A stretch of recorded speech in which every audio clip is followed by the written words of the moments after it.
Hi guys, this is Twali. Assalamu alaikum. Ramadan Kareem to the Muslims who are fasting.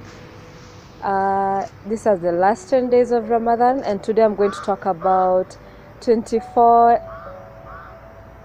lessons learned at 24. Okay, not 24, I don't have my phone with me, so I'll just say lessons at 24. Happy belated birthday to me. It was just on 27th May, so thank you to everyone who wished me happy birthday. So lesson number 1,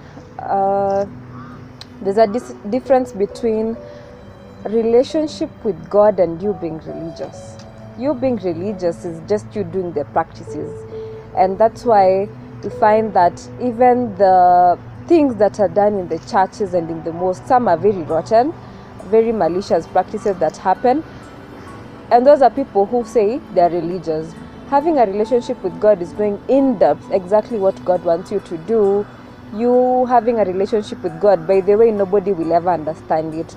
This person might be waking up in the middle of the night praying and you wouldn't know.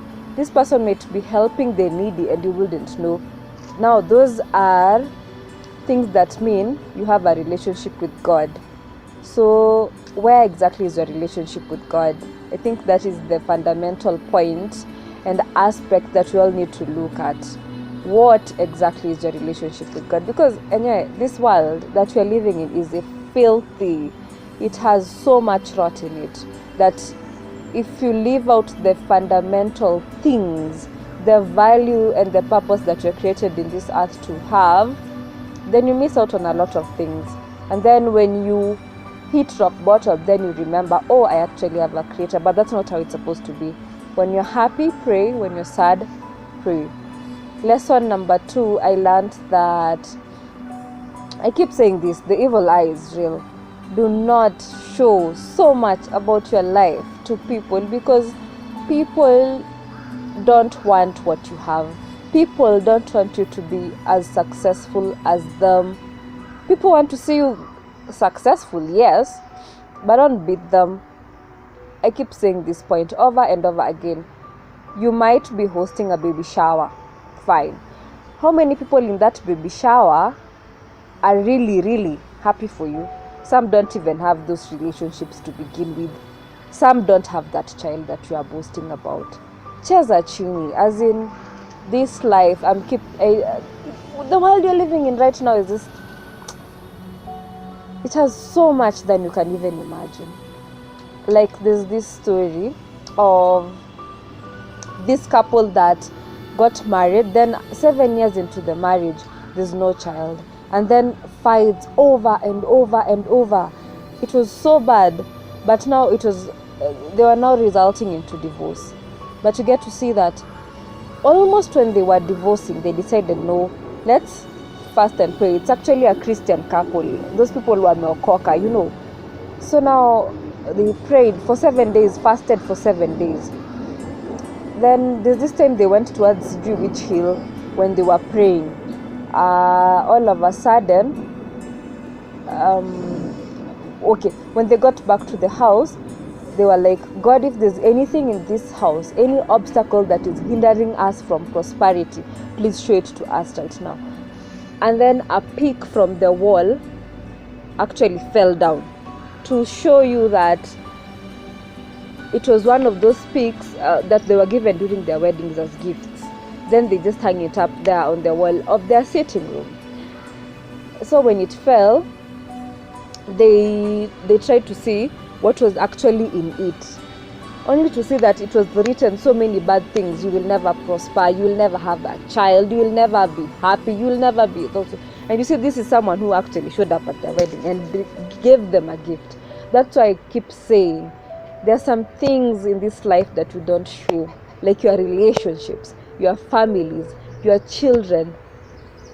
People don't seem to be happy the way you actually think.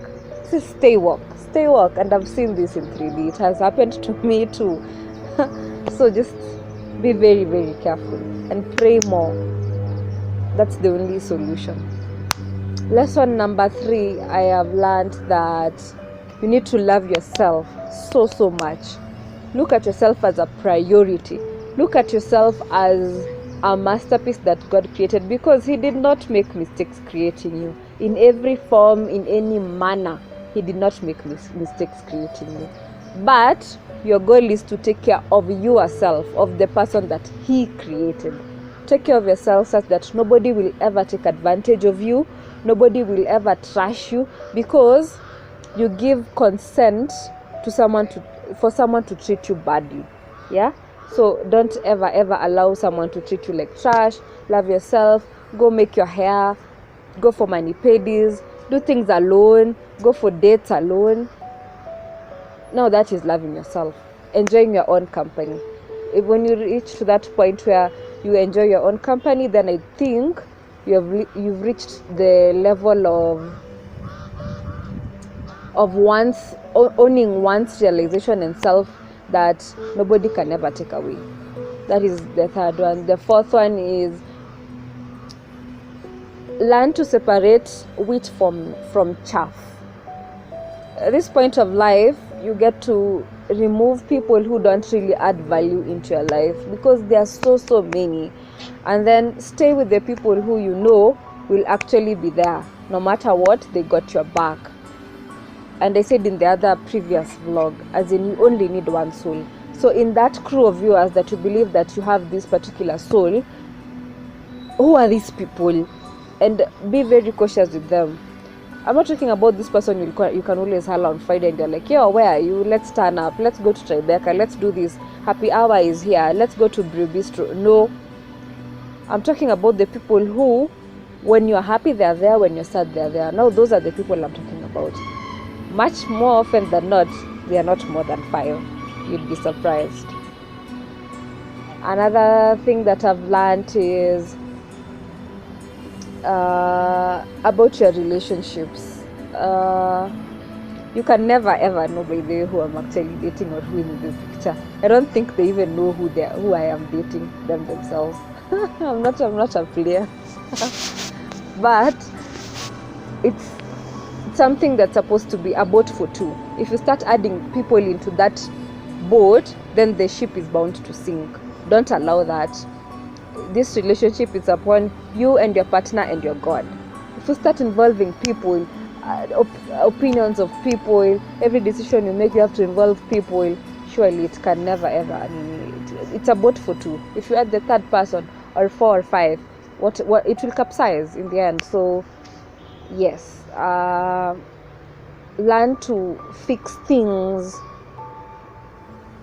unless it's really broken, because also you cannot hold on to something that is not meaningful and rightfully yours. And also pray that God doesn't attach you to anybody who does not belong in your capacity, because it's going to kill you. I've learned that you need mentors. Your mentors are like, let's just say around 5 people, and people you can always seek advice from, and they'll give you profound lessons and things that they have seen happen to them. Then you can only preach a good sermon from your own from your lips if it is your own life experience. So those are the people I'm talking about. I have a mentor, my former boss, and Razik Amin, Mr. Razik Amin, profound man. This man was always by me, and he would listen, and he would give me very profound advices, be it my career point, and even life lessons. And I'm actually very proud to say that he's a part of my mentors. My uncle Sam, my mother, of course, and some people who are very prayerful, like Mrs. Ogweno, for example. People who will tell you, yo, don't do this, don't do this. This is what you need to do. Pray about this. Now, those are the people I'm talking about. You need to have them, and they're very important. And then learn to know that the people you do not expect to hurt you are the people who are gonna be who are gonna hurt you. This can come in form of love like erotic kind of love, whereby your spouse is bound to hurt you at any given time, at any given moment. You need to know that. And then you also need to know that it can be your aunt, it can be your uncle, and they're gonna hurt you at some point. So it's gonna really hurt you, but get the lesson and then pick up yourself and move on.